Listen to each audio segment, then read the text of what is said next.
이찬진 금감원장이 시세보다 무려 4억 원이나 높게 내놨던 강남 아파트가 조금 전에 팔렸대요. 그 집 팔렸답니다.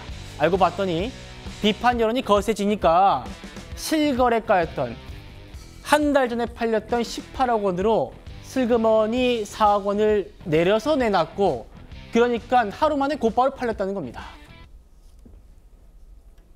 부동산에 그 시가로 해달라 그랬더니 처음에는 20억에 그 부동산을 올렸는데 지금은 이거 22억으로 바꿨답니다. 중개인. 한 달 전 그 아파트 실거래 가격이 얼마인지 아세요? 한 달 전? 아마 18억대 중반 정도 될 겁니다. 한 달 만에 지금 4억이 올랐다고 보는 거예요. 처음에 내놓으실 때 20억에 내놓으셨죠? 그거는 저기 그 중개인이 올린 겁니다. 중개인이 맨 처음 내올 때 20억이었는데 최근에 사모님하고 상의해서 2억을 더 올린 거죠? 중개인이 그거 한 겁니다. 네. 처음부터 이러시든지 아니면 끝까지 하지 마시든지. 김영훈 대변인님, 지금 이 집을, 이찬진 원장의 강남 집을 산 분이 횡재했다고 봐야 될지 모르겠습니다만 2억 원에서 또 2억을 올려가지고 논란이었는데 그걸 이제 한 달 전 가격으로 조정했더니 곧바로 팔렸답니다. 어떻게 보십니까?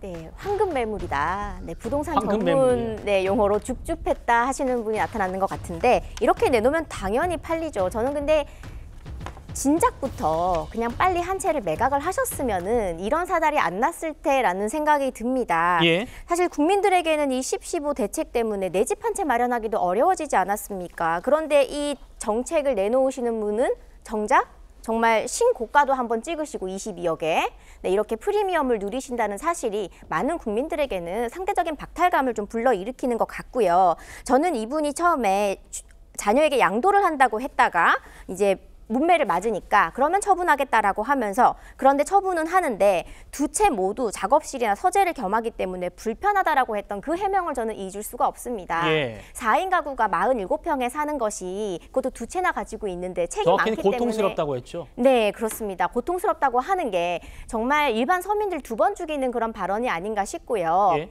네. 책이 많아서 두 채여야 된다고 정당화하셨는데 그렇게 많은 책과 컴퓨터가 화장실도 2개나 쓰고 있는 건지, 정말 양자역학적으로 이 집도 살면서 저 집도 사는 건지 정말 여러 가지 허탈하고 좀 우픈 그런 감정이 드는 발언들을 많이 하셨던 것 같습니다. 예, 그렇죠. 한 사람이 이 집도 살고 저 집도 살면 양자역학으로 설명이 될 것 같습니다. 앞서 이찬진 원장의 거짓말 논란도 계속해서 논란을 낳고 있습니다.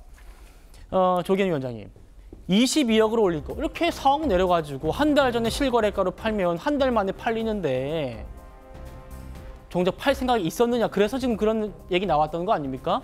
그런데 그마저도 22억 내놨던 것도 내가 아니라 부동산 중개인이, 부동산 사장님이 한 거다라고 했는데 그 얘기를 저희 방송을 부동산 사장님 보셨나 봐요. 해명을 했습니다. 곧바로. 아니 내가 언제 그랬냐. 주인이 그냥 시세대로 해달라고 해가지고 22억 올린 거다. 어떻게 봐야 됩니까?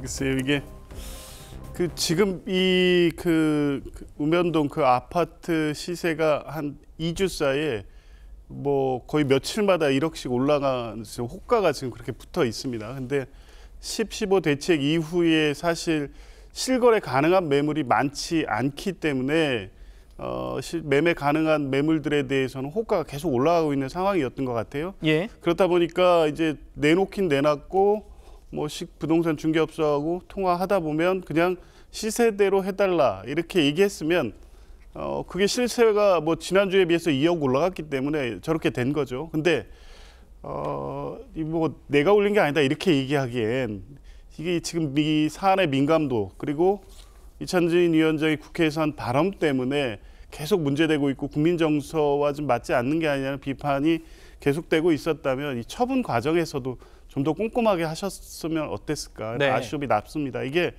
뭐 누구나 알듯이 지금 아파트 시장이 막차 매매 때문에 호가는 계속 치솟고 있었기 때문에 그거 조금만 알아보셨으면 빨리 팔기 위해서는 어느 정도 가격이고 무조건 빨리 팔아달라 이렇게 해서 처분을 해야 그나마 다른 논란으로 이어지지 않는데, 처분 과정에서까지 좀 세심하게 좀 살피지 못한 부분은 좀 비판의 소지가 분명히 있어 보입니다. 예.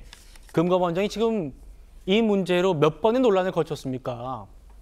처음에 팔라고 했더니 자식들한테 증여하겠다고 해서 한 번 논란. 팔겠다고 해놓고 시세보다 시가라고 합니다만 한 달 전 실거래가보다 4억이 높여가지고 두 번째 논란. 그럼 또 그대로 가시든지 4억을 또 내리셔가지고 팔아서 논란. 조홍천 전 개혁신당 의원은 이 부원장의 태도가 이런 것 아니겠냐고 비판하고 있습니다. 자기의 욕망은 선한 욕망이고 국민의 욕망은 사악한 욕망이다.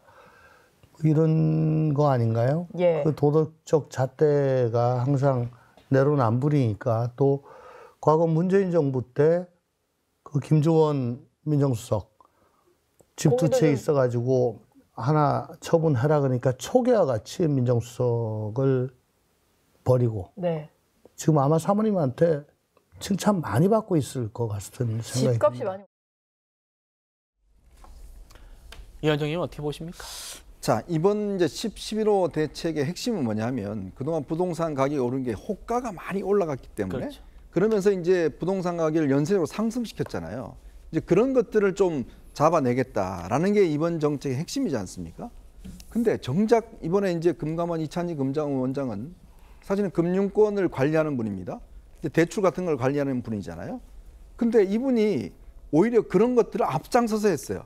제가 그래서 그쪽 집값을 계속 봐왔습니다. 봤더니 이분이 22억 올리니까 또 그 다음에 또 호가가 더 올랐어요. 딴 거는. 그러니까 이런 식으로 올라가는 게 바로 이번 부동산 올라가는 가장 핵심적인 문제예요. 자, 그러면 그거를 해결하겠다는 정부에서 그 당사자가 오히려 그런 것들을 지금 한 거 아니겠습니까? 그걸 뭐 지금 팔았건 말건 간에 저는 더 큰 문제라고 저는 보여집니다. 예. 네.